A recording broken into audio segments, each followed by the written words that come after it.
Good evening, everyone. Good evening, everyone. Welcome to Durga Soft.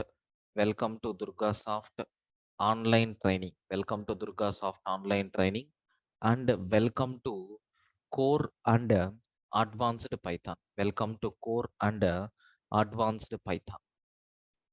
Online batch.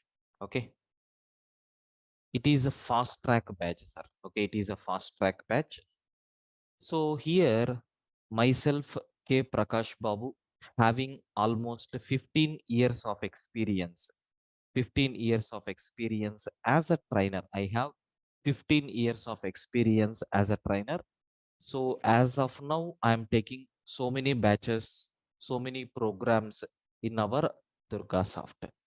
And coming to course, what is the title of the course? Here we have core and advanced Python. Core and advanced Python. Here, this course duration, this course duration is, sir, 30 classes. 30 classes. Within 30 classes, we are going to finish this and excluding demos. So this week completely demo will be there. Our regular classes will be there from Monday. Our regular classes will be there from Monday, that is 16th onwards. Okay. So from the 16th, the regular classes will be there. The people who are very interested to continue, you can immediately join. Okay. So these 4 classes, Monday to Thursday, demo classes will be there. Okay. Sir, next, the fees for this batch. Before that, I need to compulsory mention timings. Already this batch got started at 3 o'clock, sir. Just for add-on purpose, I have taken the class at 4 o'clock, but actual timings are from 3 p.m. to, sir, 4:30 p.m. Okay, actual timings of this class is from 3 p.m. to 4:30 p.m. Monday to Saturday. Monday to Saturday. So I can say Monday to Friday. Saturdays we will take, but occasionally, suppose around 2 or 3 Saturdays I will take. Okay, remaining 2 Saturdays I will relieve you. Okay, so Monday to Friday or Monday to Saturday we have the regular classes from 3 p.m. to 4:30 p.m. Okay, 3 p.m. to 4:30 p.m. we have classes. And what is the fees for this batch? The fees for this batch is rupees 5,000. Okay, rupees 5,000 is nothing but fees what we have. The people who are interested to continue, okay, the people who are interested to continue, so immediately you can start making the payments and you can get registered for this batch. Okay, and next, and after that, sir, if I want to register for this, so to whom we need to contact? Okay, to whom we need to contact? So here 720 721 2427, you can contact to this number, or you can send a message to Durgasoft online training. Okay, Durgasoft online training at gmail.com. Okay, next, how many demos we are going to take? 4 demos will be there. Okay, 4 demos will be there. That is 9/1/2023, so 10/1/2023, 11/1/2023, and so 12/1/2023. Okay, if possible, we will take regular classes from 13th. Anyway, 14th and 15th are festival, right? We are going to get holiday. Okay, next, sir, this is nothing but information. And so till now I have taken almost 5 fast track batches. This is nothing but a fast track batch, sixth. So Python fast track, sixth batch. Okay, so this is nothing but what we have. And I need to talk about the syllabus. I need to talk about the syllabus. So we have around some 20 chapters are there, sir. Okay, we have around 20 chapters are there. All these chapters, 20 to 25 chapters are there.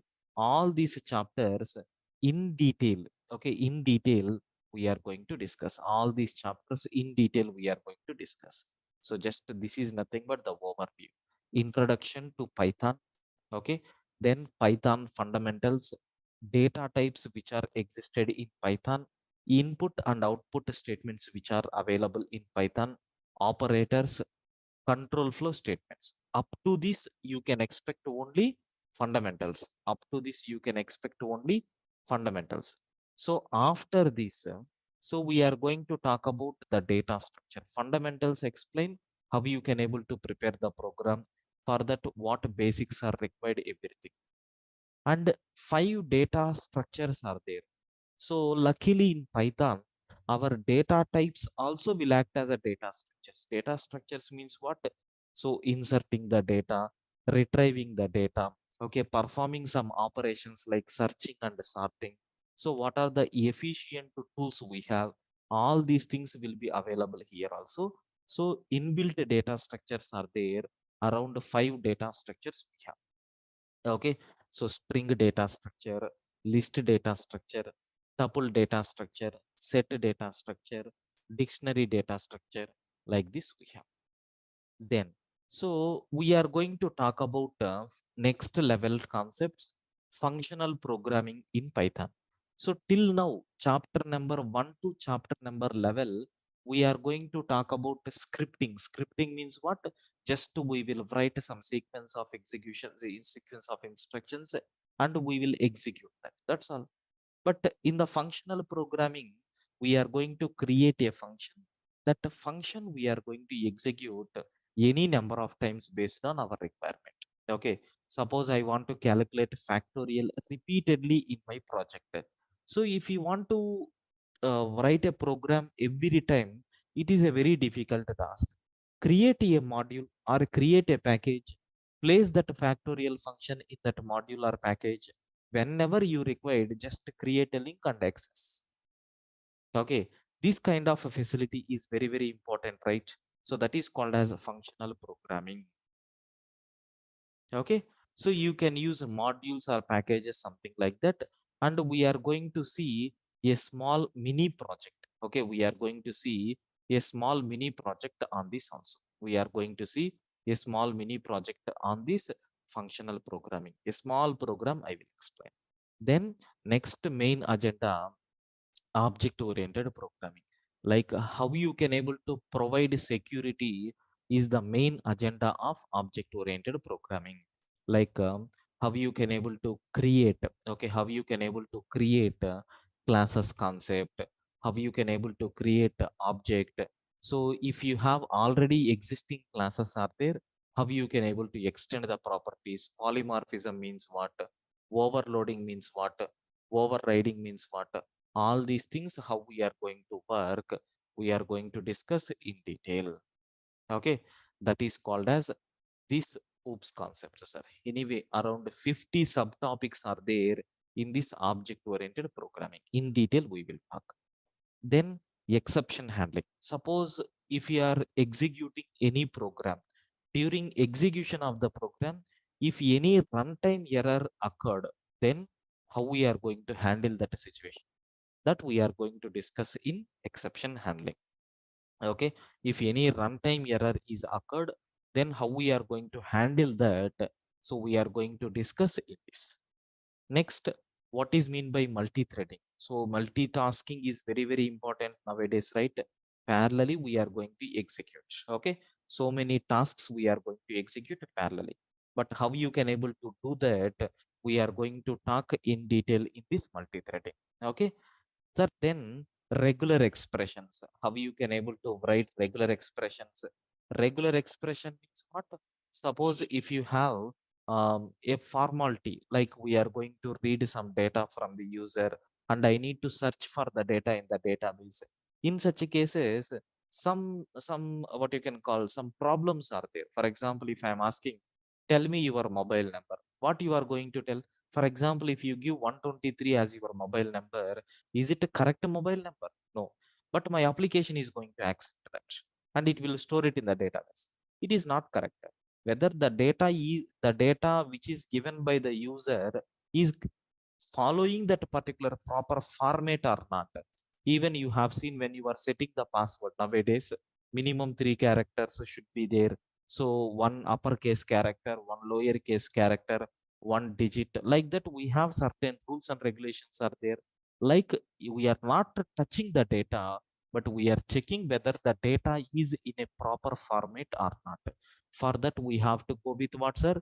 Regular expression. We have so many applications are there, around 10 applications we are going to discuss in detail in these regular expressions.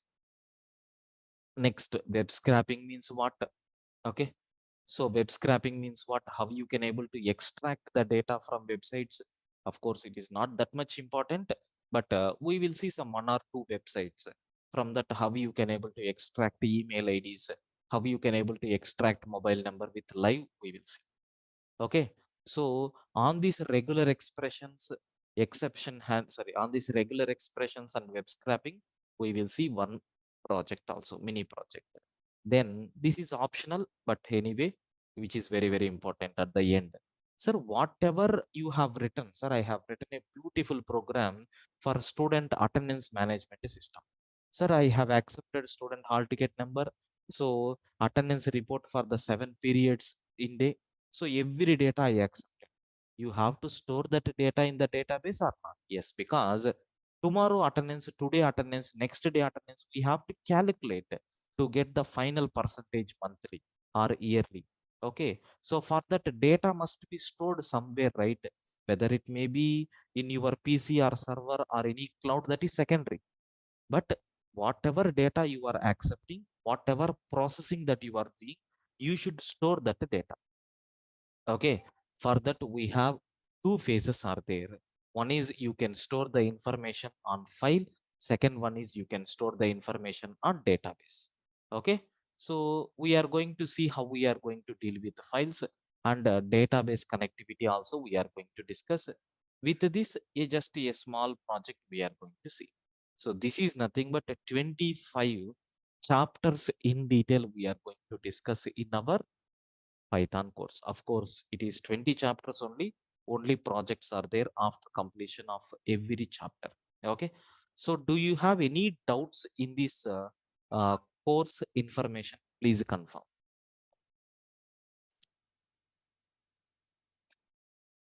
Yes. Hello, sir. I have one Yes. concern. Please. So in 30 days, we are able to understand full Python, as you said that. Yes. Yes. Yes. You can able to understand. Because if we are, I'm not from programming background, so it is able to Yeah. understand No, for me. no, yeah, no problem. You can able to understand because Python is very easy, sir, when compared with other languages. I think you have heard that. Okay. Okay. Python is not that much difficult programming language, so you can learn Python in a very easy manner. Instructions, everything will be very clear and easy, so not that much difficulty will be there. So after this, we are able to apply for a real time in a real company. After that. Yeah, yeah, you can apply, sir. But whatever fundamentals are required, everything we are going to provide from here. Okay. Thank you. Right, sir. Any other queries, friends? Please feel free to ask your queries.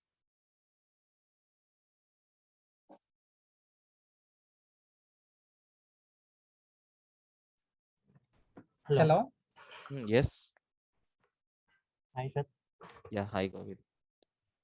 Sir, any real-time project provide? No, no, no. We are not going to deal with any real-time projects. See, real-time projects, it is not that much correct word, sir.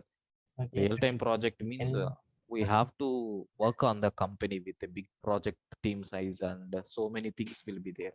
So at learning stage, that is not correct. okay, okay. Next, external APIs, Django basics. No, no, no. We are not going to cover all these things. Later, after completion of the Python, you have to opt a separate course for that. Okay.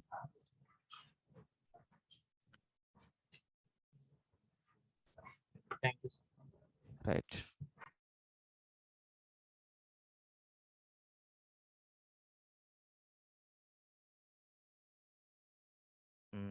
Any other?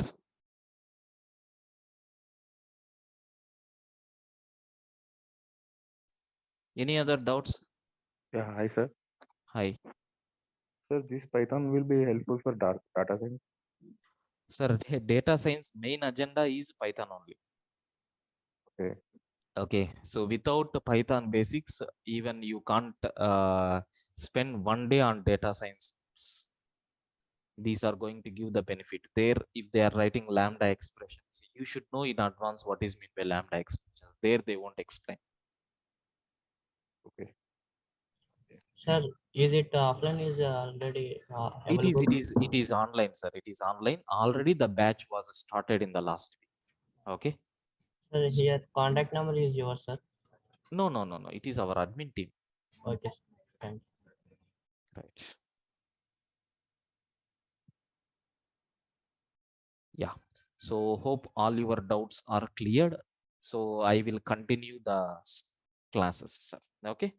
Now, sir, first, just to give some kind of benefit for you people, I will write some Python programs. I will write some Python programs so that you people are going to feel how much easy my Python programming language is. Direct programs I will take.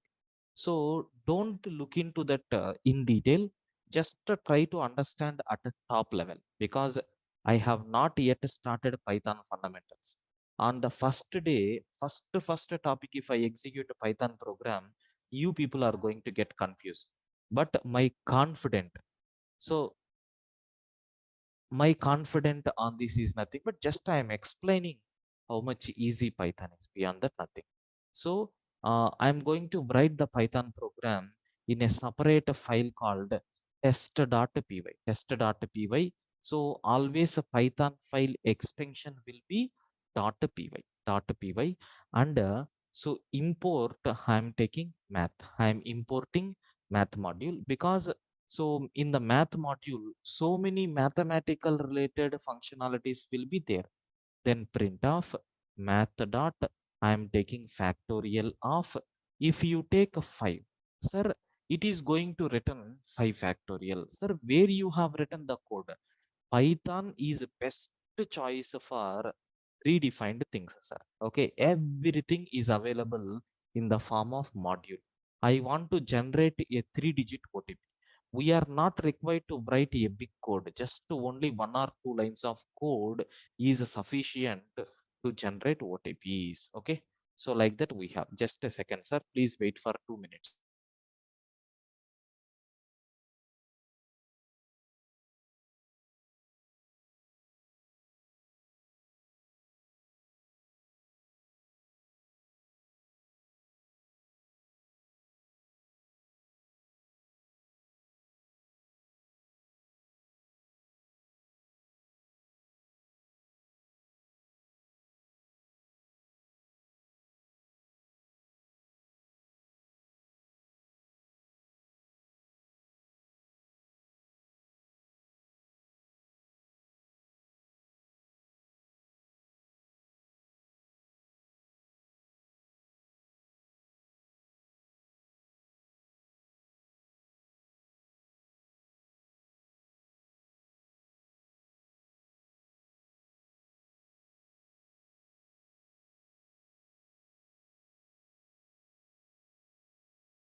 Yeah, sorry for the delay, sir.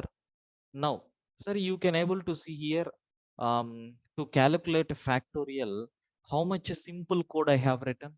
Just there is a predefined function is there with the name factorial.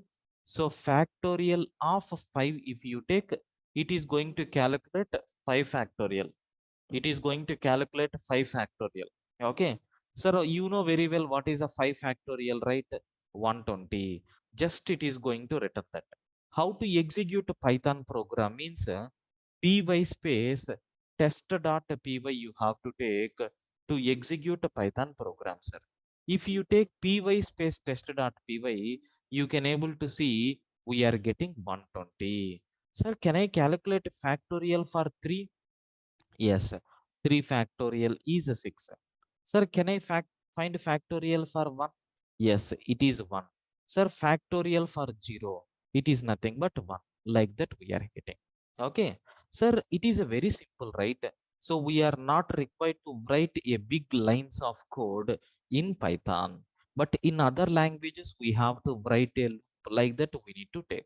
And one more advantage I want to address, because here the situation came. Is it possible to calculate a factorial of 10? Yes, in all the languages we can calculate. But is it possible to calculate a factorial for 100? It is highly impossible to find a factorial for 100. Okay, in other programming languages. But in Python, yes, you can find out. Because, sir, there is no range concept. So there is no range concept in Python. Everything will be treated as a Python object. So this object memory allocation will be there. So content can be anything. There is no particular limitation on the range. Okay, so I hope you people got this first Python program in very clear manner, sir. Can you please confirm, is the concept is clear?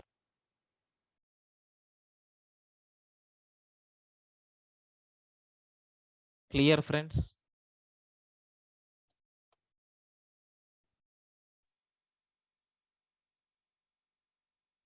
Yes, sir, clear. Right.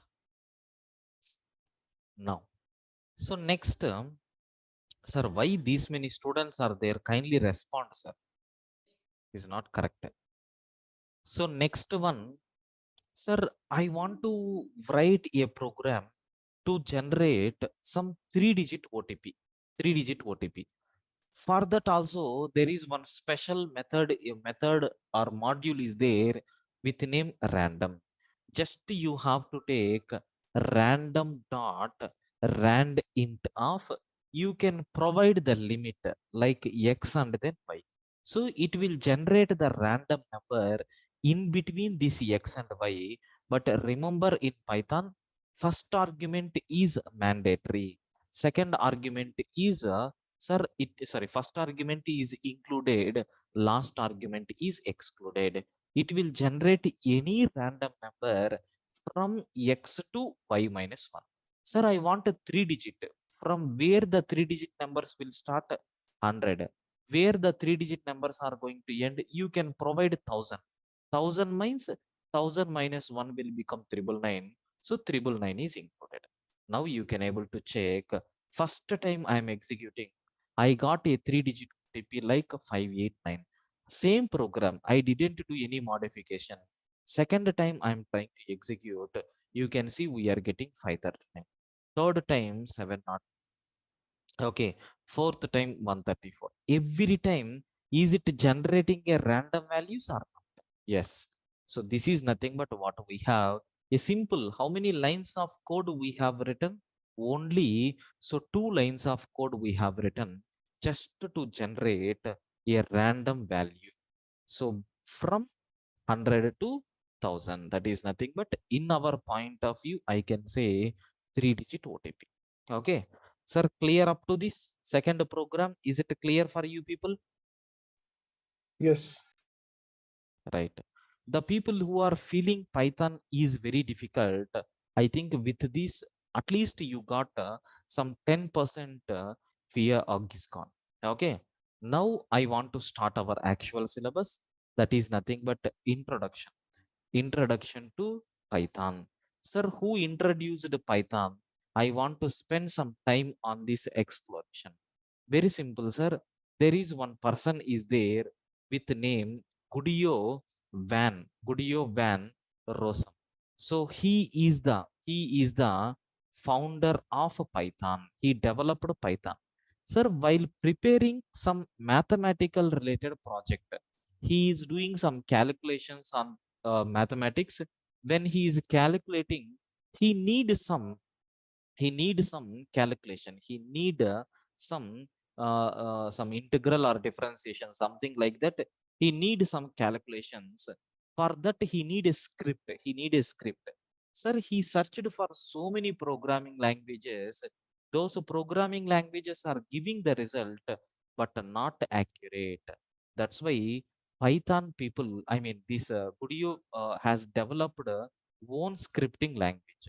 So he developed a own scripting language to get the solution. But he succeeded in that. But later he got that how much power that script has. That's why he converted. Okay, he converted that scripting language into Python programming language. Okay, Python programming language. Sir, at very beginning, when this Python programming language came, on 21st, okay, on 21st February, on 21st February 1991. So the first official version of Python came into the market. And Python has so many drawbacks are there, so many new features has introduced. Sir, everything happened. So at a top level, there are three versions are there in Python. One is a Python 1.x, Python 2.x, and Python 3.x. Okay, sir, Python 1.x is not that much popular, sir. At very initial days, there are some problems are there. These problems came into the picture when you start comparing with other languages only. And in 2.x also they have faced some issues. So completely they have changed the syntaxes of Python 1 and Python 2 with new syntaxes and with new concepts. They came up with 3.x. So 3.x, I can say it is a stable Python version. It is a stable Python version. But again, so many versions are there, but it is a continuation to 3.x. So they are never tried to change to the syntaxes. So this Python 1.x is a syntaxes wise difficult. So this 2.x is also different syntaxes. 3.x is also different syntax. Even though these three languages are same, but syntactically there are some changes.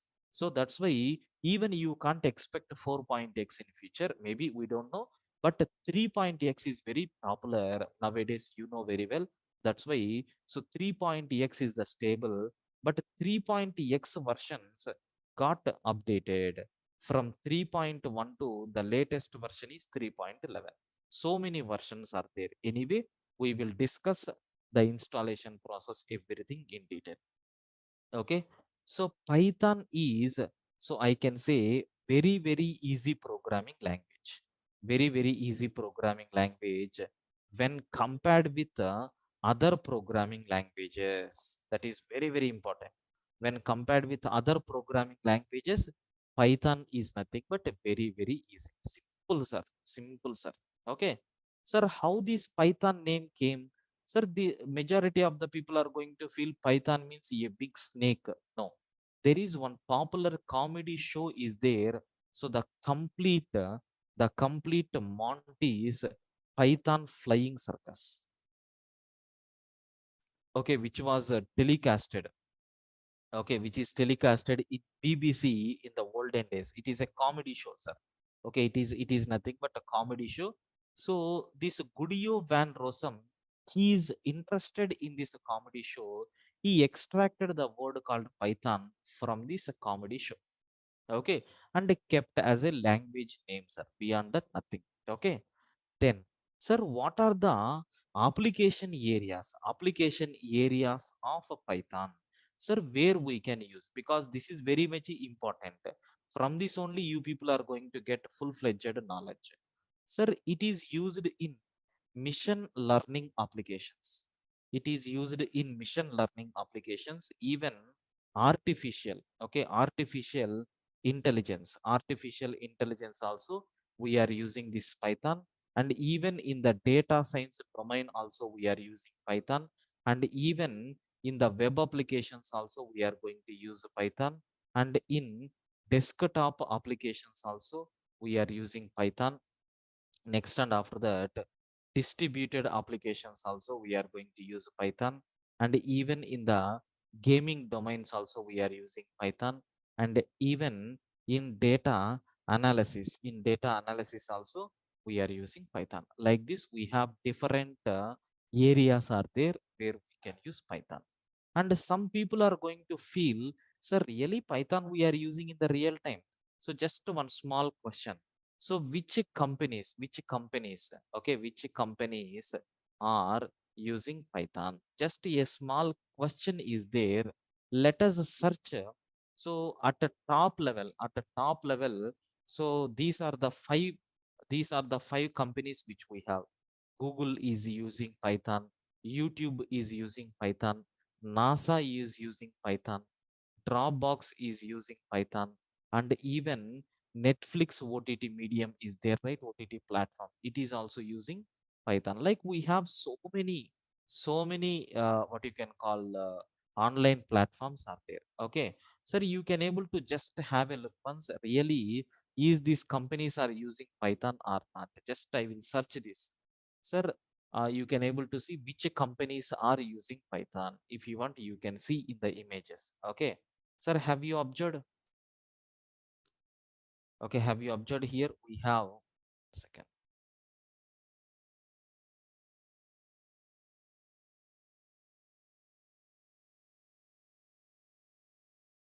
Yes, you can see top companies using Python. Netflix is there, JP Morgan, NASA, YouTube. Okay, so Google, Instagram, IBM, so Amazon, Hike, Yahoo. Like we have so many companies are there.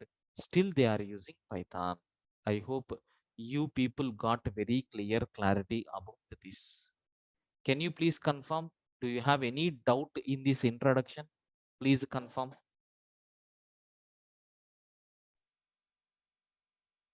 No, sir. No, sir.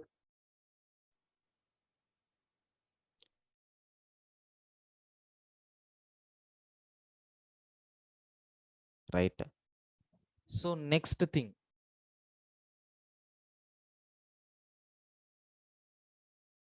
softwares required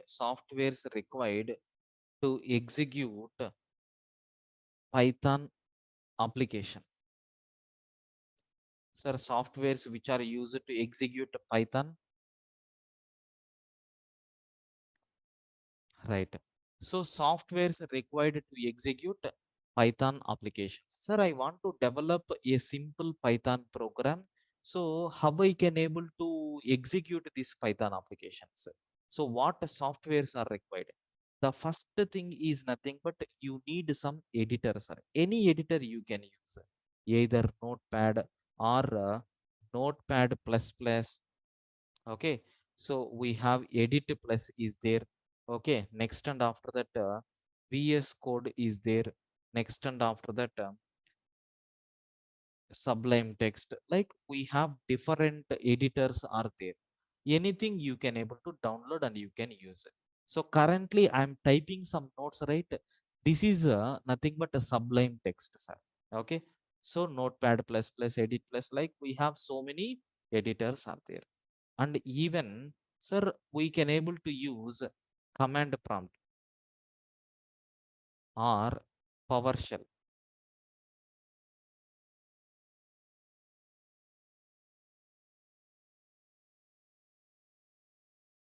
So it is a default available in every Python, I mean every operating system. So it is existed in every operating system. Command prompt will be there, or we can able to use a PowerShell, anything. So here I have executed the programs, right? This is called as a command prompt. Anyway, tomorrow session I will give that clarity how you can able to work with it. Next, you have to install Python latest version. Python latest version also. Anyway, I will explain installation process also after completion of this. Sir, even we have some IDEs also there. IDEs means what? Integrated development environment. Okay. Sir, like we have so many things are there here. We have Anaconda Navigator is there. We have Spider is there. So Jupyter Notebook is there. Like PyCharm, like we have so many IDEs are there, sir. We can use any IDE based on your requirement at a very beginning days. That means at a while learning stage, I request everyone to please practice the programs by using these three only. Never recommended to go for IDEs. But after finishing our Python course, you can use any IDE, no problem at all. You will get the fluency. But in the initial days, in these IDEs, auto support will be there, sir. Automatically it is going to detect the errors, auto completions will be there.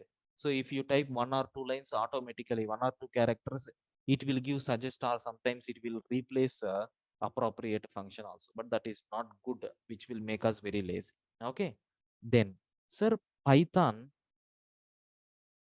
official website. So what is the Python official website we have? https colon double slash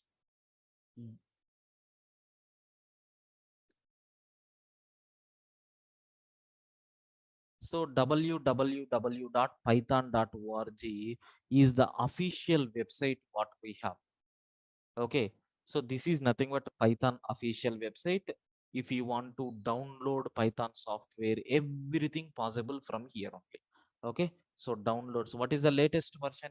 Here you can see 3.11. Sir, the complete information like documentation, anything you can get it from this thing, sir.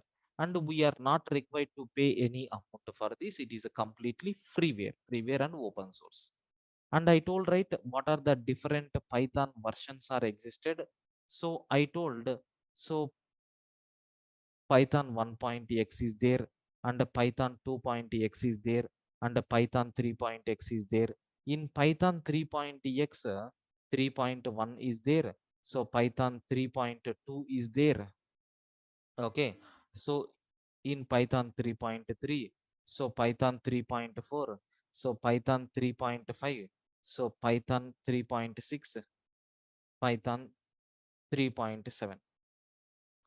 3.8, so Python, so 3.9, so Python 3.10, and what is the latest version? Python 3.11. This is nothing but what we have. Anyway, now I'm going to explain installation process, installation of Python, how you can able to install in your machine. Sir, up to this Python versions, from where we can download and which softwares are required. Are you clear with this? Please confirm.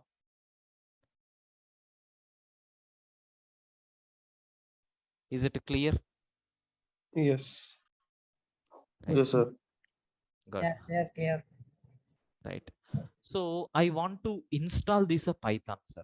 So if you want to install Python software, so already in my system, already Python is there, but I don't want to uninstall and again reinstall. I already prepared one beautiful video for this. Okay, just I will play that video so you can able to watch very clearly. So how you can able to install that Python, sir. Okay, just have a look once how it will be.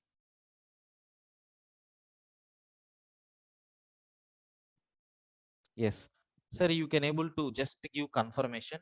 Are you getting audio from this file or Hi not? friend, to check how Please many confirm versions audio of is coming. Python. Yes, sir. Yes, sir. Right. I will play this file from the beginning. It has a 10 minutes video is there. Kindly watch this. So which will give a clear indication how you can able to install Python. And I will mute every participant in this time period, and I will be on mute. Please have a look once. Hi friends, in today's video, I want to explain Python installation process. Suppose if you want to work with Python, yes, definitely we required Python software. Okay, so you need to install that Python software in your operating system, whether it may be Linux or Unix or Mac OS or Windows. But as of now, I am using Windows operating system. We will try to install Python latest version into this particular mission so that follow these steps while installing in your system also. So before moving to that, I need to check how many versions of Python was installed in my mission. Sir, there is one command is there. In the command prompt, you have to check py space hyphen 0. What is that command, sir? py hyphen 0. Once if you press enter, it will display what are the list of installed Python versions in your mission. So as a trainer, I need to explain every concept for the students. That's why these are the installed versions, sir. Total, how many versions are installed? From 3.1 to 3.9. Now I want to install the latest version. What is the latest version? 3.10. Sir, how to download that latest version? Sir, you have to go for python.org website. Okay, http://www.python.org. Okay, in this website you can find the latest version of Python. As of now, the latest version of Python is nothing but 3.10. Let us check whether it is available or not. Yes, download. Okay, download Python 3.10.5. Just click on this, automatically your download is going to be started. Okay, almost it is having 27 MB file. Let us download it.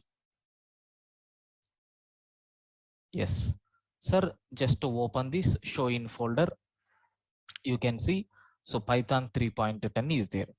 So installing this Python software is just like a normal software installation. You need to double click this particular exe file, so that what will happen, so it will ask a welcome page like this: install Python 3.10.4, sorry, 5, 64-bit. Sir, don't press directly install now. So in the bottom you can see install launcher for all users, which is recommended. And have you observed add Python 3.10 to the path? Compulsory you have to check this button, sir. Because if you see Java or any other programming languages, so compulsory you have to set the path. That means whatever commands they have given, you need to set that commands, then only you can able to run your programs. But here 3.10 path I want to set automatically while installing the software itself. Now I want to click on install now. Sir, what happens? It will ask for administrative permissions. Once if you click yes, automatically the installation is going to be done, sir. Okay, of course, definitely it will take some time, so please wait for 1 or 2 minutes. The setup will complete. Other than that, no need to give any credentials, all these things. Just I will be on mute for a few minutes.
Yes, as you can see, setup was successful. Just click on close. Sir, now I need to check really whether it is installed or not. Again, which command you have to type? py-0. You can see previously 3.9 is the latest version. Now 3.10 is nothing but latest version. Sir, we can install 3.9, right? Why you have installed 3.10? Very simple.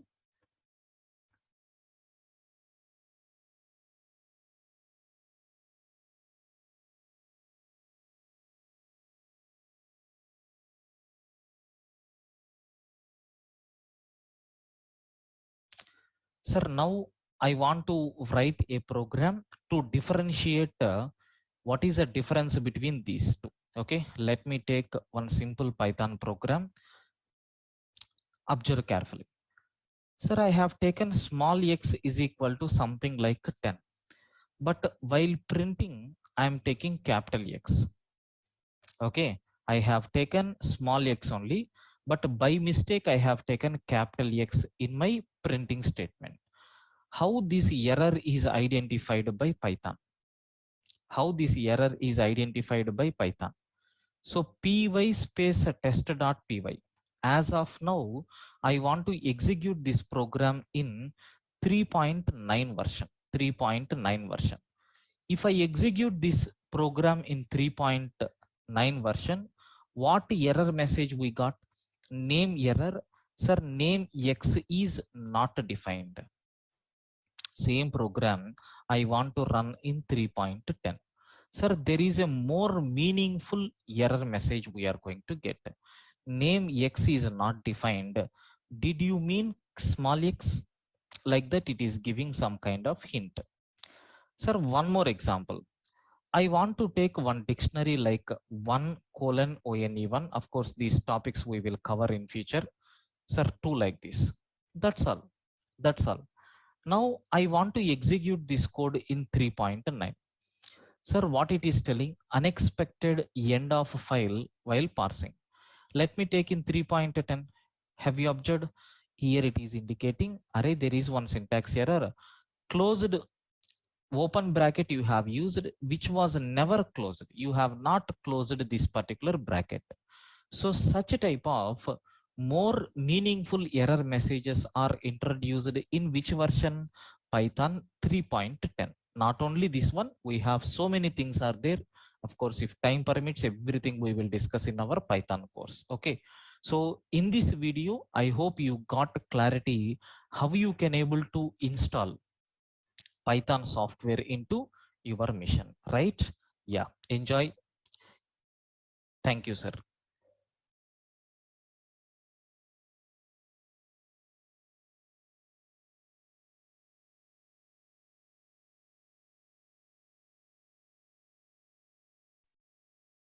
Yeah, clear, right? So I hope you got very clear clarity about how we can able to install Python software, right? Clear, friends? Yes. Right. So that's all about today's session and the steps to execute. Okay, steps to execute Python application. So how you can able to write the program where we have to store everything one by one, point to point. I will explain in the tomorrow's class, sir. Okay, right. So thank you. Yeah, good evening. So in the last video, just we have started a new core and a Python advanced batch. Okay, advanced Python fast track batch. So total duration of this course is 1 month. The timings of this batch is from 3 to 4:30. Okay, Monday to Saturday, 3 to 4:30 the classes will be there. But actually these demo classes will be there from 4 to 5 o'clock. Okay, so the fees for this is 5,000, and if you are willing to continue, just you can contact to these numbers, okay, for registration purpose. So in the last video I explained very clearly so what topics we are going to cover and how easy our Python is with some small demonstration programs like how to generate OTPs, okay, and how to calculate a factorial of the given number. These things we have seen very clearly. And even introduction to the Python. What is mean by Python? Who invented Python? Why this Python concept came? So what advantages are there? Everything we have seen. And even the main application areas of Python also we have seen. Almost in every area we are using Python. So few of the examples are I listed. And even we have seen the top MNC companies, okay, which are using Python. Next, and after that, what softwares are required to execute a Python application also we have seen, and what is the official website of for Python, and what are the latest versions of Python also we have seen, and even we discussed about the installation process also. Now, in today's session, we need to talk about the steps to create your first Python application. If I want to prepare any Python application, what steps we have to follow? The first step is nothing but, so you have to open any editor. You can use any editor, and we have to type the program. Okay, you can use any editor. Already I explained, right? Like we have notepad is there, edit plus is there, like we have so much of editors are there. You can use any editor, okay, to type the program. After typing the program, we have to save the program in any location. You can save the program in any location with extension, okay, with extension. So in any location with any file name, with any file name, but extension must be dot py. Dot py is the extension for Python file. For example, consider we are going to save this file as a test.py or demo.py, anything, okay. Third step is nothing but, we have to open command prompt and move to the location. We have to open the command prompt and move to the location, so where we have saved our file. Okay, so we have to move to the location where we have saved our file. Fourth step is nothing but, we have to run the Python file. Okay, we have to run the Python file. We have to run the Python program or file. So by typing, so py space whatever file name that you have given dot py. If you type this program, immediately that command prompt is going to display the output of your program if your program is correct. If your program is having any mistakes, it will display that error messages also on the screen. Let us take one simple example. I'm taking a notepad to type the program. So here I'm going to take a print of something, welcome to Python world, like this I'm taking. Okay, so print is nothing but an output statement which is existed in Python. Whatever you are giving within double quotations, that entire information will be printed on the screen.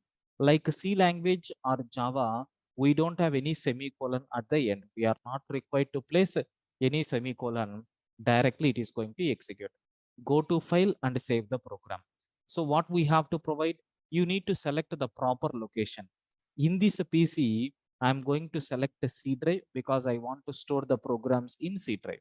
In C drive, I have already created a folder with name 3pm. In this, I want to take the file. What is the file name that I'm going to take here is demo.py. Okay, so here we have to take all files.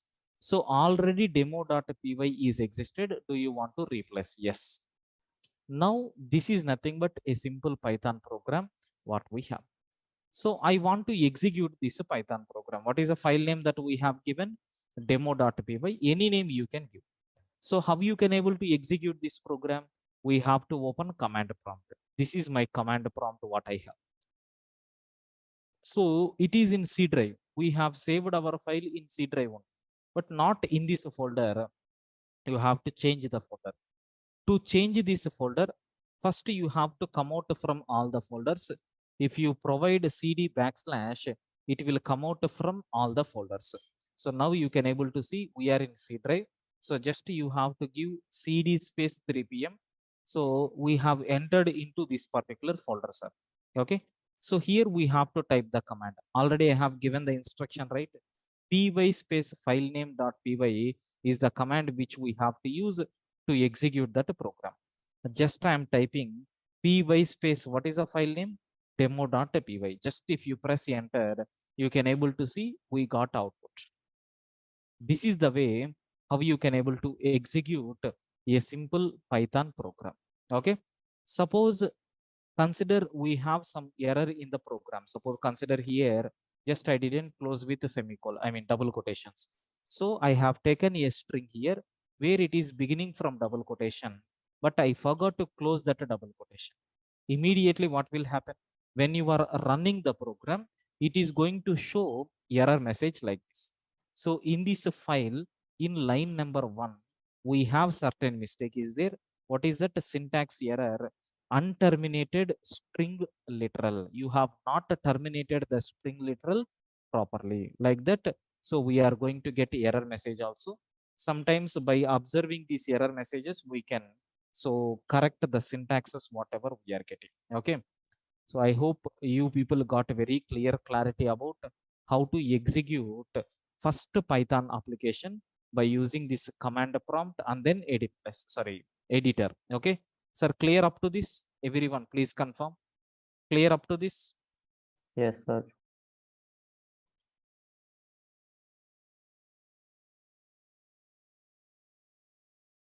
Yes, I request everyone to please respond. Clear up to this? Yes, sir. Yes, sir.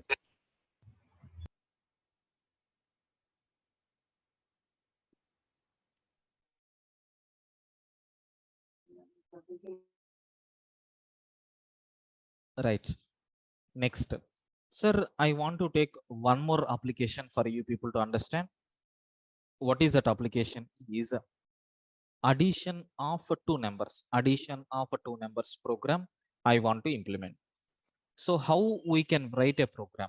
Now onwards, I'm not using any command prompt. In this, I'm going to open that file test.py.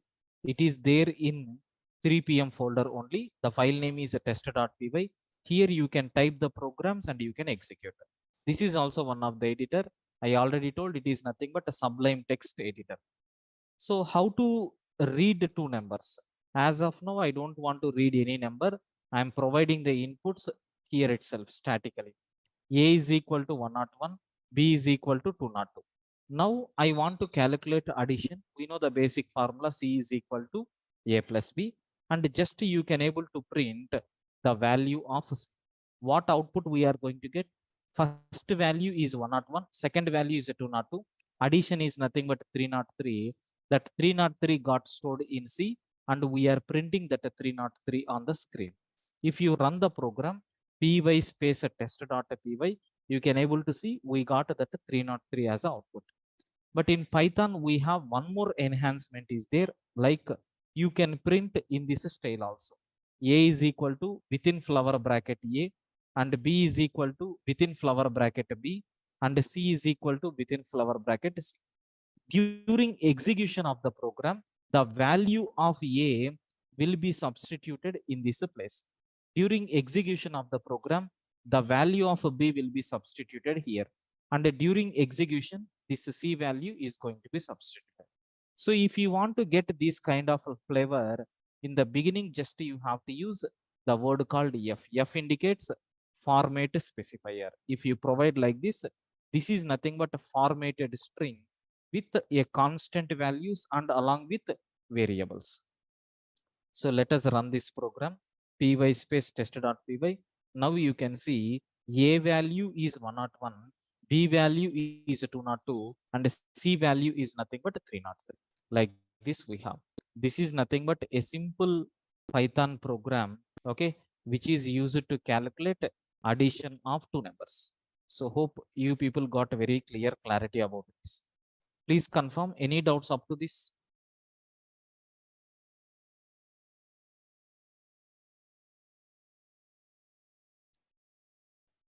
Clear?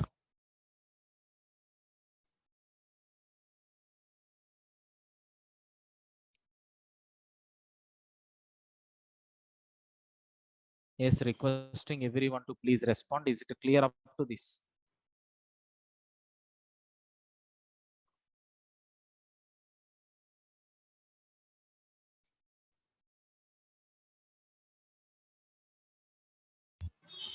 Yes, sir.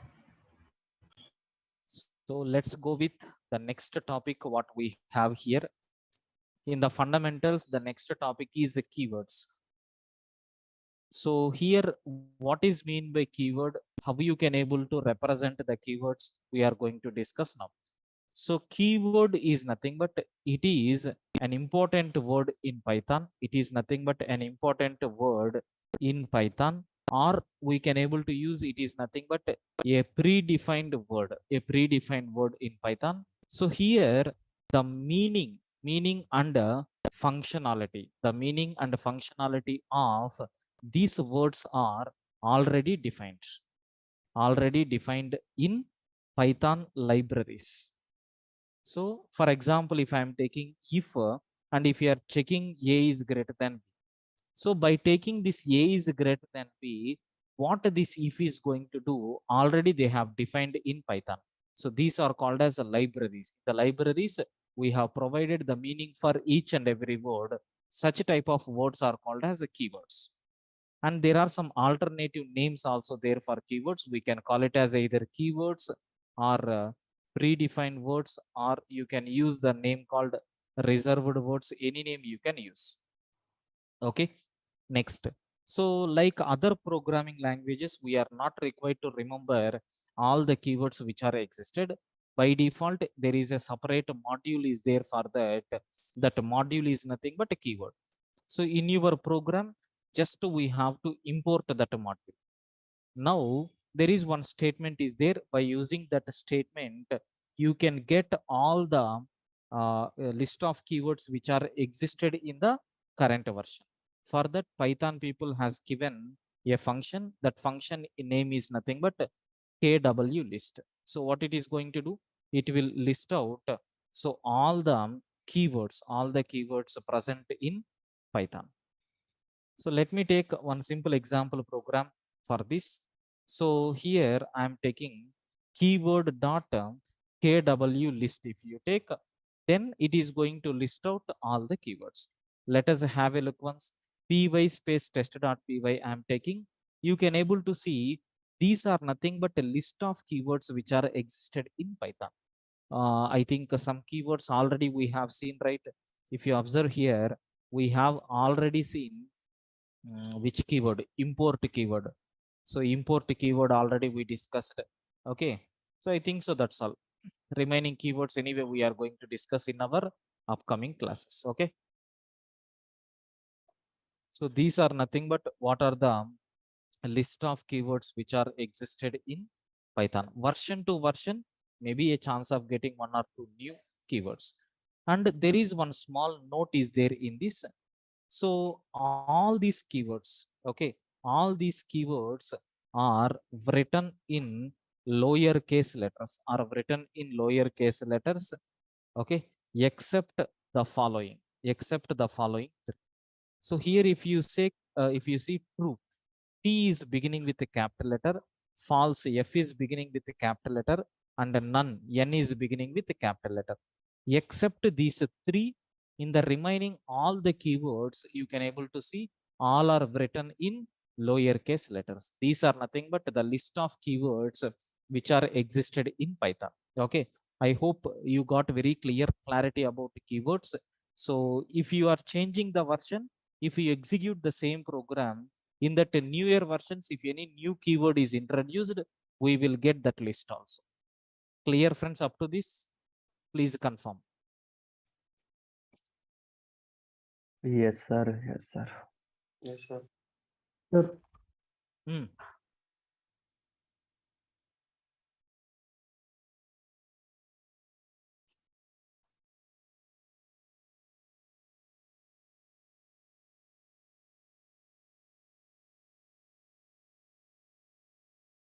Right.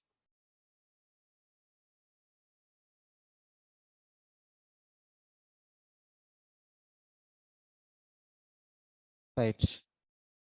So these words are defined already in Python. Suppose if I want to define my own names, for example, here you can see in our previous program, we have done a small code to perform addition of two numbers. Suppose, is it possible to change this name to say anything? Yes, you can take a big name also, you can take, no problem at all. At the time of printing also, you have to use this one. So these words, whatever you are trying to define, these words, A is equal to something, that means you are giving your own name. I can take A. So tomorrow, if you want to, we can change that A to X. So maybe when you are writing the program, you can take W or M or N. So anything we can take. These are called as identifiers. Opposite for keywords is nothing but identifiers. Identifiers means what?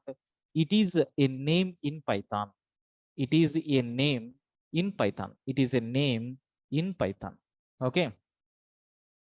So defined by programmer. I can say user defined. Okay, not a predefined. Next, these are called as user defined words. Okay, these are called as user defined words or identifiers. So these identifiers are used for identification purpose. So it is used for identification. It is used for identification purpose. And the next one, it can be a variable name. You can define this for variables, or it can be a function name, or it can be a method name, or it can be a class name, or it can be a module name, or it can be a package name. Anything you can use for these identifiers. Okay. And we have to follow certain rules and regulations while defining. We have to follow certain rules and regulations while defining identifiers in Python. So like in all the languages also, we have rules. Small changes will be there. So what is the first rule here is, the only allowed symbols are, which symbols you can take? Small a to small z you can take, capital A to capital Z you can take, 0 to 9 also you can take, even underscore is also allowed. No other extra symbols are entertained. For example, if I'm taking ABC, yes, it is a valid identifier in Python. If I am taking ABC123, it is also a valid identifier in Python. If I am taking Prakash, in this, so in the place of yes, if I am taking dollar, is it valid? Means it is invalid. What is the reason? So dollar is not allowed, special symbols. Suppose if I am taking amount, at the rate MOUNT. So if you are trying to take like this, it is also invalid. The reason is you can't begin with, forget about the beginning, but this at the rate symbol is not included in my symbols list, right? That's why it is not allowed. Suppose if I have student percentage is there, so we can't take like this, it will become invalid. To overcome that problem, spaces problem, they have introduced underscore symbol. Now you can take underscore symbol, it will become valid. So the allowed symbols are nothing but small a to small z we can take, capital A to capital Z we can take, 0 to 9 we can take, underscore also we can take. And these are nothing but some of the examples what we have. Like this, still we have 4 to 5 rules are there. Can you please confirm, is this keywords and identifiers the first rule that we have to follow while defining the identifiers? Is it clear for you people?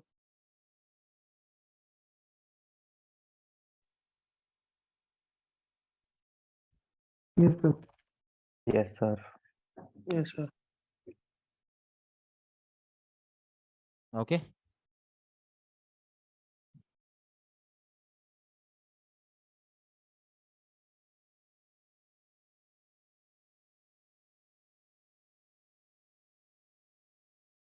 Right.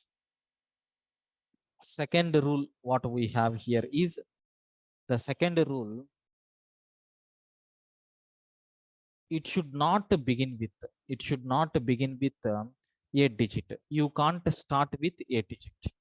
Okay. For example, if I have ABC, is it valid? Means yes, it is valid. ABC 1 2 3 is also valid, but you can't begin with a digit. If you are taking 1 2 3 ABC, it will become invalid. Example also, if you want, you can see a 1 2 3 is equal to, I have 999. If you print the value of a 1 2 3, we will get that 999. Okay, but can I take this a123 as, so for a123 means it is invalid, immediately we are going to get syntax error. What is that error? Invalid decimal literal. It is considering it is something like a constant value, that's why it is not a properly formatted. Okay, like this we have, you can't start with a digit, cannot begin with a digit. Next, third rule, identifiers, it should not be a keyword name. Okay, it should not be a keyword name. Already we have keywords, right? So because these keywords are already having some meaning and functionality, you are not allowed to pollute that meaning. That's why we can't use that keyword names. For example, if I am taking ABC, it is valid. If I am taking IF, is it valid? Means invalid. With this name, already some identifier, sorry, some keyword is there. If we are trying to take, so what will happen? We are going to get a syntax error saying invalid syntax. So can I take capital I? Means yes, no problem, because already I told very clearly in the beginning, all the keywords are written in lowercase letters. So small letters if is there, but this if condition is, I mean, this if word is not there. If it is not predefined, you can use, but never recommended, because you people are going to get confused, right? That's why it is never recommended. So can I take true like this? Means no, we can't take, because with this name already some keyword is there. Can I take true? Means yes, valid, but it is also never recommended, because these words are already having some meaning. So similarity words we are not allowed to take. Next one, identifiers are case sensitive. Okay, identifiers are case sensitive. That is, lower case letters and uppercase letters are different. Okay, example, if you take here, consider I have a variable is there with name a b c. Its value is 100, otherwise 101, otherwise 111, and I have ABC is there with value 222. So capital A, small b, capital C is there. Its value is C. So small a, capital B, small c is there. Its value is 444. Like that we have. So all these names are different or same? All these variables are different variables, not the same. If you want, you can print a comma b. Sorry, if you print ABC comma ABC comma, so ABC comma next ABC, like this you can take, no problem. The output what we are getting is individual values. So 11, 111, 222, 333, 444, like this we are getting.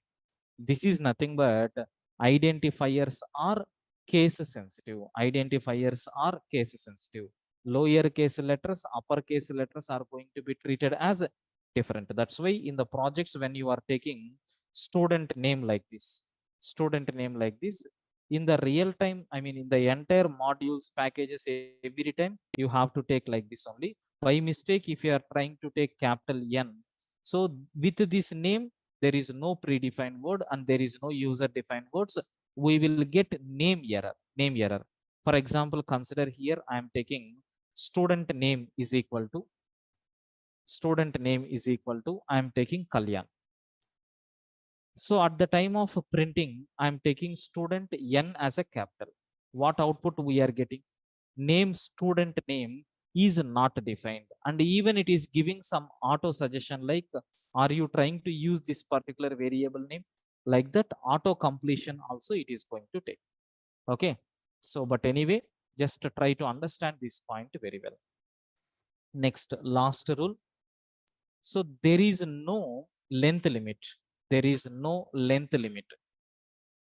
Okay, but recommended to take short names. Okay, because so it is very difficult, right, to remember the names which is having more length, and readability wise there is a problem. That's why it is never recommended to take like this. Okay, example, if I have a variable like this, so it is never recommended to take such a type of names. Even if you are trying to take, we will get the output, but this much length variable names is never recommended in the coding, which increases the readability of the program. Okay, that is not required. So these identifiers and what rules we have to follow for defining these identifiers, it is very clear for you, right? Any doubts, guys, up to this? Please respond.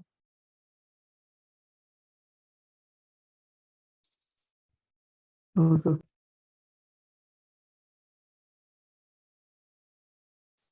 Yes, everyone, please respond.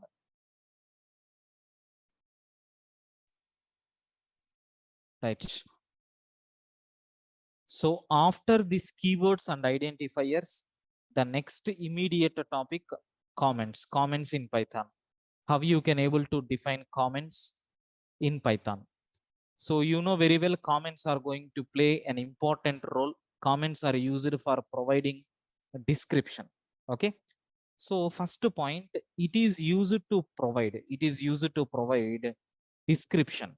Okay, description about the code, or about the instructions which you have written, or about the program, or about the project what you have developed. Okay, and yeah, which we have written, it is used to provide the description about code or instruction or program or project. So what is the main purpose of this is nothing but it improves readability of a program. Okay, and the following are the various types of comments existed. The following are the various types of comments existed. We have two types of comments are there. One is nothing but a single line comment. Second one is nothing but multi-line comment. Suppose you are writing a small code like a is equal to 10, b is equal to 20. Now we are printing a comma b, something like this, and I am going to take a comma b is equal to b comma a, b comma a, and after this I want to print again a comma b. So if I'm writing this code and if I'm executing, you can see the output what we got is 1020 and 2010. Successfully the code is going to execute, nothing is there here. But the problem here is, so if any person is trying to open this program, they can't understand what is the main functionality of this program. To avoid such a type of things, just we can take the comments. Okay, for my understanding purpose I am taking 10 and then 20 is the first output here, and here the output is 2010. And what this single line is going to do, it is performing swapping of a and b values. That's all. Now at least some people after reading this, you can get clarity that this is the instruction which is used to do swapping of two numbers. But without this pound symbol, without this hash symbol, if you are trying to take this one, it comes under a program. Immediately my Python interpreter is going to raise error message because it is not a proper statement. That's why you have to begin with hash. So then the code is going to work fine. So this hash is nothing but a comment. So what this line is going to do, that I am going to provide in the form of comment. These are called as comments what we have. Okay, these are called as comments what we have. It is nothing but single line comment. Okay, it is nothing but single line comment. So what is mean by single line comment? So it begins with, and here I will add the point. So these comments are always ignored. These comments are always ignored by, so interpreter is going to ignore these comments. Okay, next. So it begins with hash symbol, and it continues, and that entire line, okay, and that entire line will be treated as a comment. Like this we have. So if we want example, we can say this code as a best example for us. And what is the second one? Multi-line comments. Okay, multi-line comment. Name itself is giving clarity. So in your document, if you want to provide more than one line as a comment, then you have to go for these multi-line comments. Okay, so it is used to provide comments for more than one line. If you want to provide comments for more than one line, we have to use this. And it begin with triple quotes and ends with triple quotes. Like this we have. So let us take the same program. In this program, I want to provide some information like who is the author of this program. That is my name, K. Prakash Babu, and on what date we have created this program, which is nothing but 10/1/2023. And what is the time of creation of this program? Like 4:45 p.m. Okay, and what is the title of this program? Like swapping of two numbers. So like this I have given. Every in front of every line, taking the hash is never recommended, because so a group of lines we need to consider. That's why it is going to raise a syntax error. So immediately what we have to do, you need to put these things within triple quotations. So these are considered as comments, multi-line comments. Okay. So these are multi-line comments and these are single line comments. Whenever you require to treat an entire line as a comment, better to go for this single line. And if you want to make a group of lines, then you have to go with these multi-line comments. In this case, the program will work fine. Okay, so this is nothing but what is mean by comments, how you can able to declare the comments in Python. With this you got a clarity about single line and multi-line comments, how you are going to define. Clear up to this, everyone? Please respond.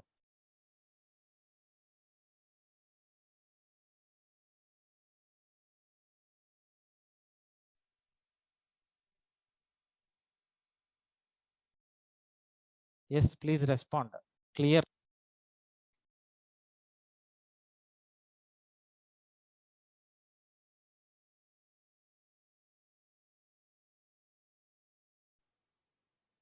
Are you there? Please confirm. Yes, sir.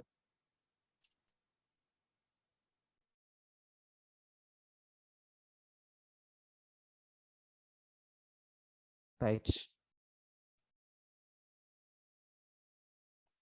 So the next concept, what we have here, four important functions in Python. So to learn any advanced concept in Python or to learn any basic fundas. So in this we can see here the first chapter what we have, introduction to Python and fundamentals. So if you want to prepare any Python program, you need some basic idea about some functions. So those functions I am going to define now, which will be very useful in our upcoming classes. So here the following are the four basic and important functions in Python. The first function we know very well, print, which is used to print an object on the screen. Second one is id, which is used to get identification number of that particular object. And the next one is a type. Okay, so which is going to return type of the object. Like this we have three functions are there, and one more function, sys dot get size of function is there. So these are the four important functions what we have in Python. Okay, of course still we have so many functions are there, but these are important functions.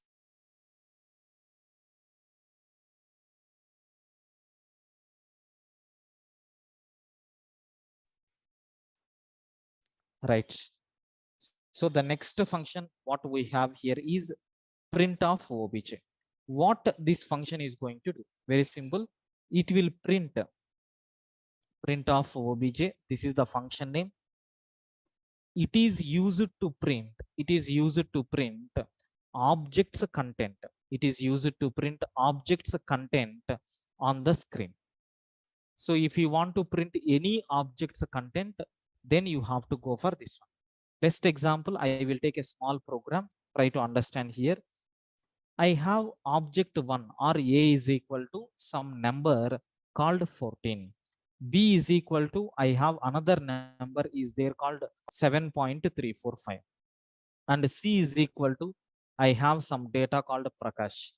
And D is equal to, so a student marks sheet is there in 3 subjects marks, like this we have. I want to print A value on the screen. Simply you can able to use print of A. I want to print B value on the screen. Simply you can able to print of a B. So C, I want to print the value of C. So here what output we will get? 14 on the screen.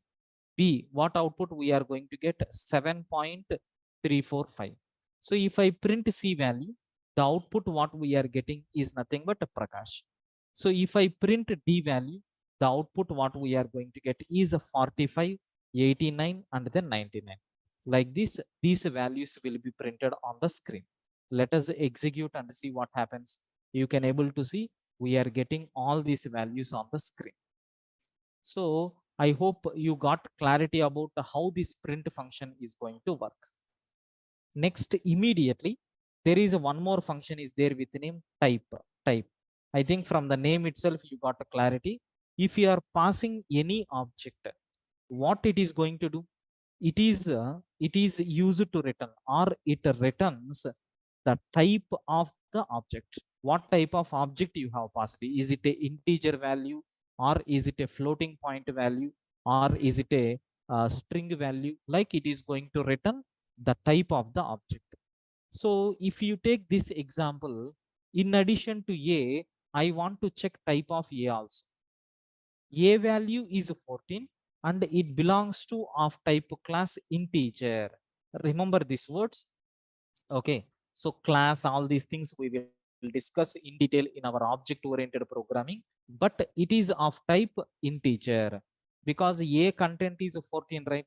Similarly, if you print B and if you ask what is the type of B, B value is 7.345 and it is of type class float. So C value, and I want to check type of the C. Prakash is nothing but the output and it is of type class, okay, string. It is of type class string. And what about D? I think it is a new terminology for you people. Anyway, we are going to discuss in our upcoming classes. It will become class of type list, a group of values, something like array in other programming languages. Here we are calling it as list. Let us run the code and see what happens. You can able to see Prakash. It is of type string. 7.345. It is of type floating point. 14. It is of type integer. So 45, 89, 99, which is of type class list, like this we have. Okay, this is nothing but how you can able to use this print function and a type function. Print function is used to print the content. Type function is going to return the type of the content what it is holding. Hope you people got clarity, sir. Everyone please respond clear up to this. Yes, sir. Any doubts? Yes, sir, clear. Yes, sir. Right. So still we have two more functions are there, which is very, very important. More interesting functions. These are like ID and then get a size of. Anyway, tomorrow we will discuss about these two functions. So tomorrow, mostly tomorrow is the last demo session. After that, you have to pay and you have to get registered for this course to continue. Okay. Right, sir. So thank you. Yeah, we will continue tomorrow. If you have any doubts, you can feel free to ask.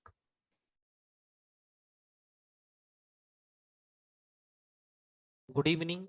So in the last videos, we had a discussion about the fundamentals of Python, like who introduced Python, where we are using Python, what are the application areas, okay, what are the steps that we are using to execute the Python program, and what is the official website for Python, what are the various versions of Python available. Okay, so even we have seen keywords, identifiers, even so comments, how you can able to define the comments. Single line comment means what, multi-line comment means what, and four important functions in Python. What are the four important functions which are available, and print function. So even we had a discussion about the type function. Now anyway, we have to talk about id function and the sys.getSize of function from today's session. And let me give one more time this revision.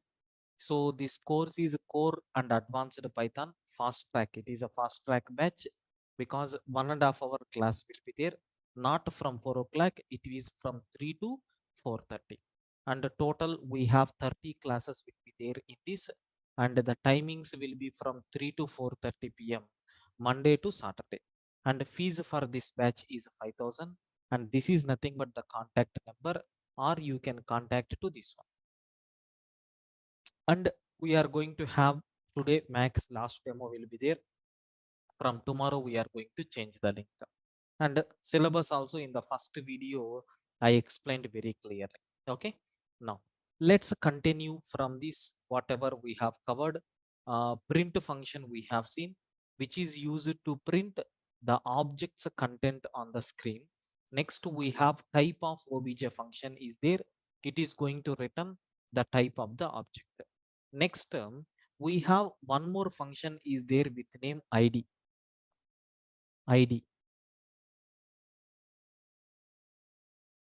So what is this id function? Okay, it is used to print, or it is used to return address. It is used to return address of an object. Address of an object. We know very well, whenever you are taking the data, compulsory it is going to be stored inside a memory location, right? So that memory location address, this id of obj is going to return. It is used to return the address of an object. Sir, how you can able to return the address of the object? For that id function is there, but internally Python is going to follow certain rules, sir. What is that rule? Let me explain with some three examples. Example number one. Okay, I'm talking about id function. Example number one. Suppose if I am taking x is equal to 10, that's all. I have declared only one object. Inside memory location, what will happen? A variable x will be stored, and x is pointing to this particular memory location. And what is the content of this? This content is nothing but we have 10. Like this, we have example number one. So if we are trying to store any value, that value will be allocated with some memory location, and it is having some address. Okay, some we can say this address in the sense, sir, I am taking some random value. You can't give guarantee, sir. Okay, you can't give guarantee. It is going to return a random. Okay, now let me take example. Sir, I am taking x is equal to 10. I want to print x value. We will get a 10. Sir, I want to get id of x. It is going to return a random value 1, because even you can't give guarantee for that. Py space, I am running the program. You can see 191829416398 is nothing but random value what we have. Okay, this is nothing but a random value what we have. Now, sir, yes, example one.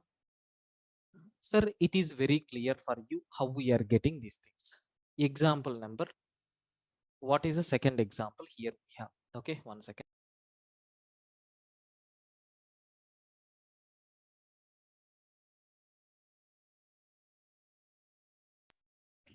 Yes, so example 2. I'm taking example to x is equal to 10 I'm taking, and y is equal to something like 20 I'm taking. This is nothing but second example. Example number, okay, x is equal to 10 I have, y is equal to 20. Sir, what will happen?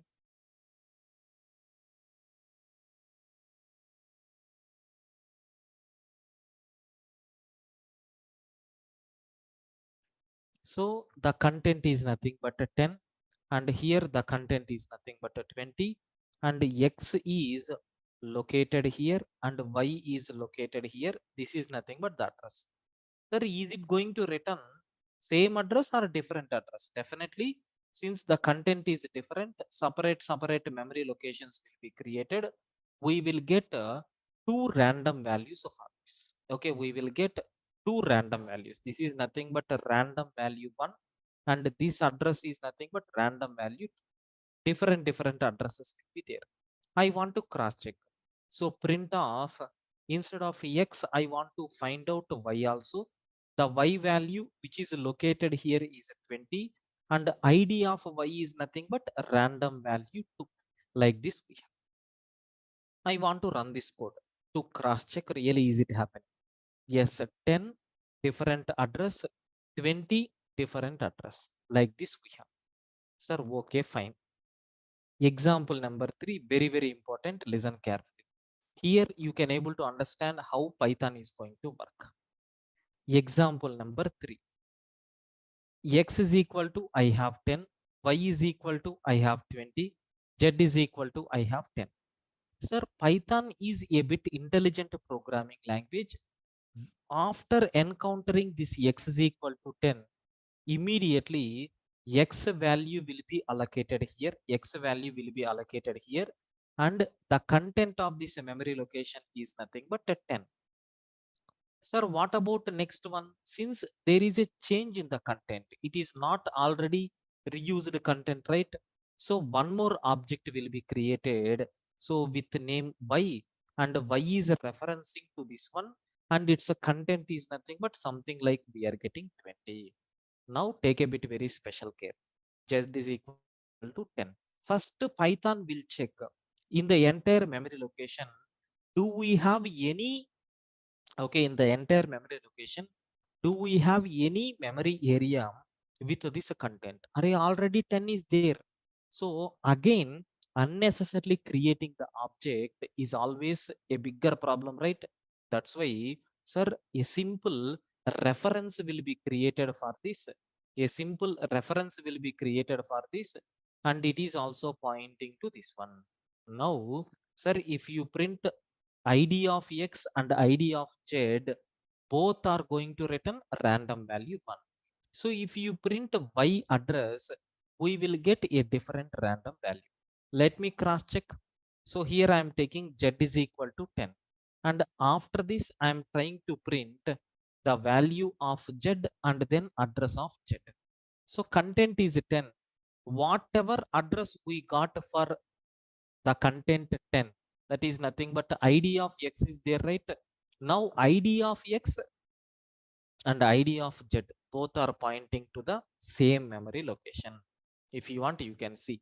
Sir, are you seeing 155 911 9? Let us see last 5 digits: 27920, 27920. Like that we have. This is nothing but how you can able to see, sir. Okay, I hope with this you got some idea about how internally memory representation will come. Now here there are advantages are there, at the same time disadvantages are there. What advantages we have? Suppose if you have some thousands of crores of objects are there with the same content, unnecessary memory wastage will be there. That we can able to resolve here just by taking only one object. Multiple references are going to point to that object. This is the first thing. Second thing, there is one problem is also there with this. What is that problem is, suppose x and z both are pointing to the same memory location, right? Consider this x wants to do some modification. Okay, this x wants to do some modification, so it is updating this particular element as a 11. Now, because of this modification,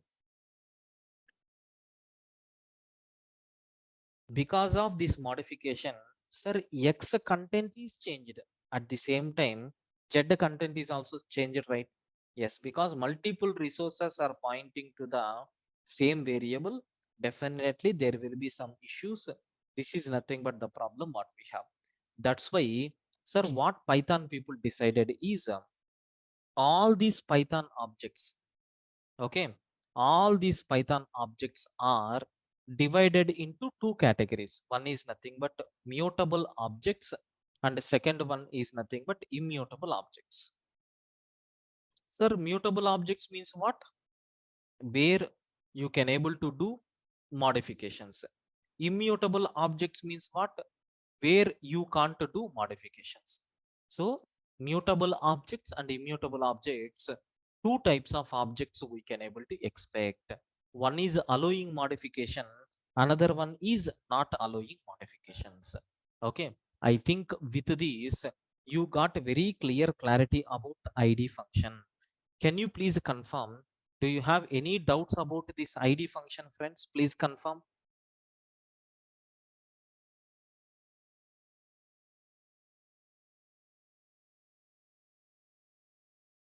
Sir, please respond everyone. Clear up to this? Yes, sir. Yes, sir. Right.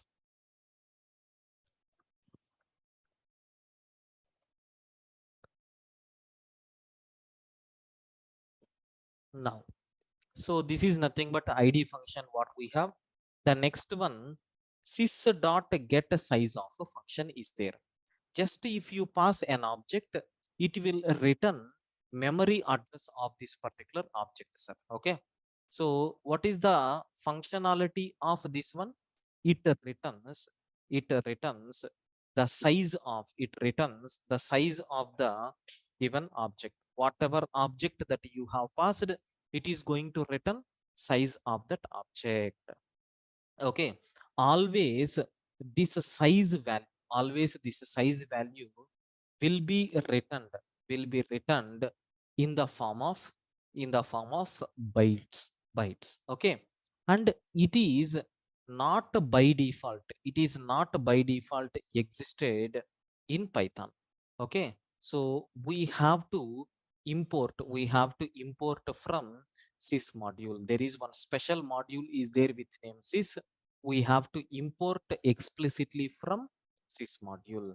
Now, sir, I am taking something like a is equal to 10 and b is equal to some bigger value I am taking, and c is equal to other than this still bigger value I am taking.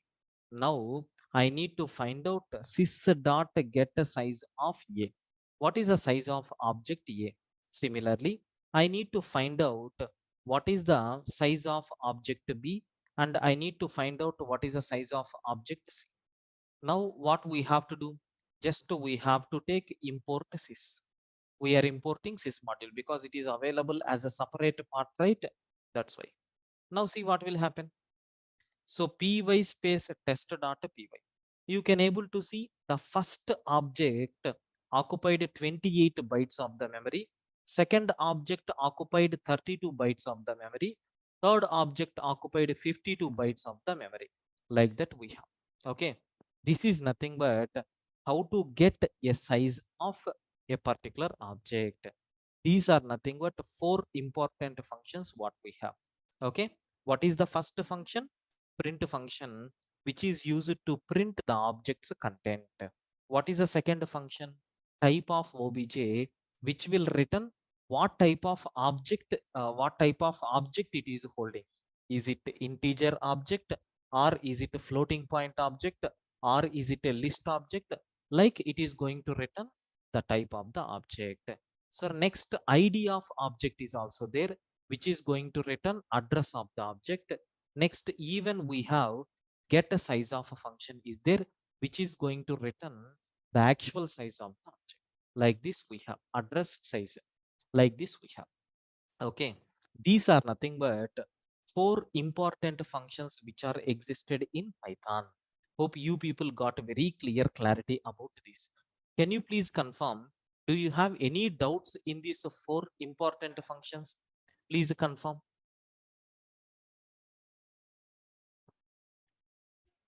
Sir. Clear? Everyone, please respond. No, sir. Right. So the next thing what we have here is data types in Python.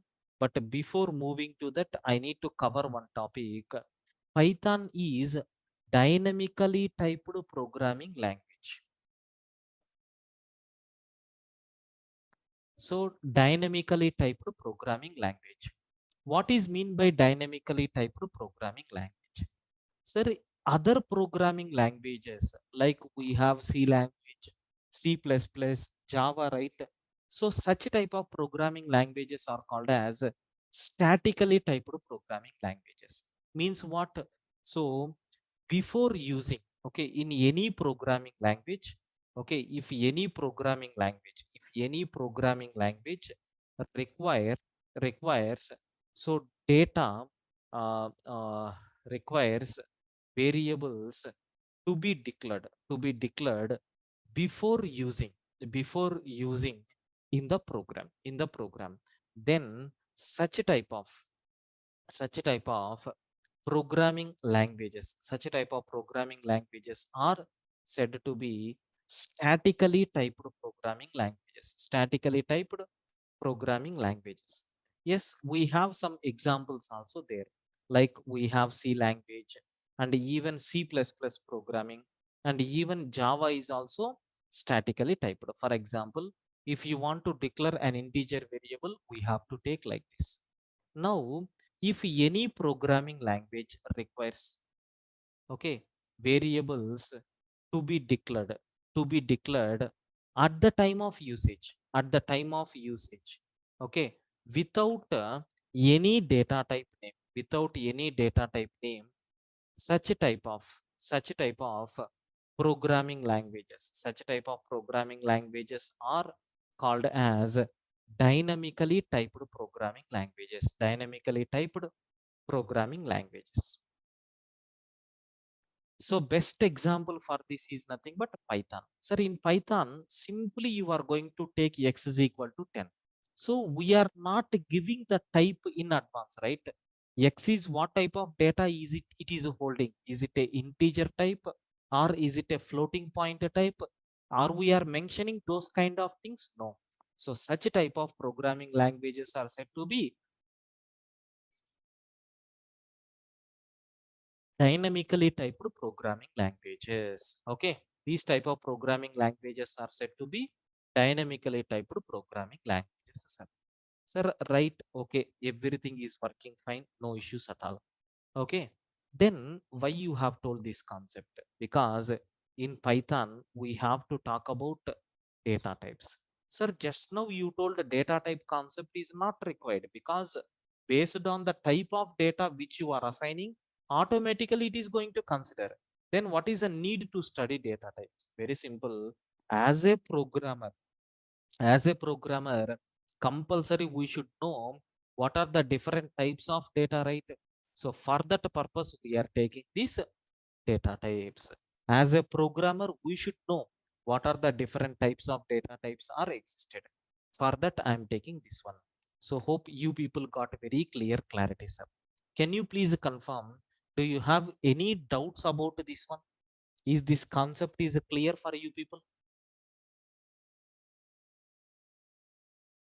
Yes, sir. Right. So coming to these data types,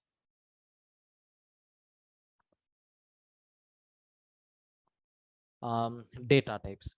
So it represents the type of data that we are using inside our program. Okay, the type of the data that we are using inside our program will be represented by these data types. Okay, so Python is dynamically typed programming language. Python is a dynamically typed programming language. Hence, as a programmer, we are not required to declare the type of data. Okay, the type of data at the time of declaration.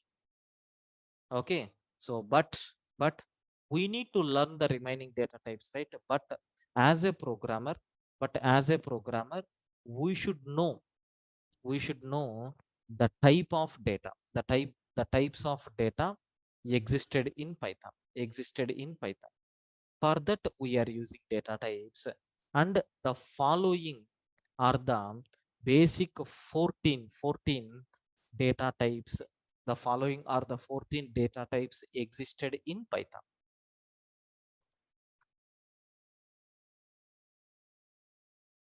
The first one what we have here is integer data type.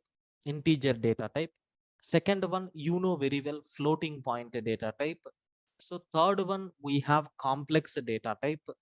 Fourth one, okay, before that, Boolean data type. Next one, we have string data type. Next one,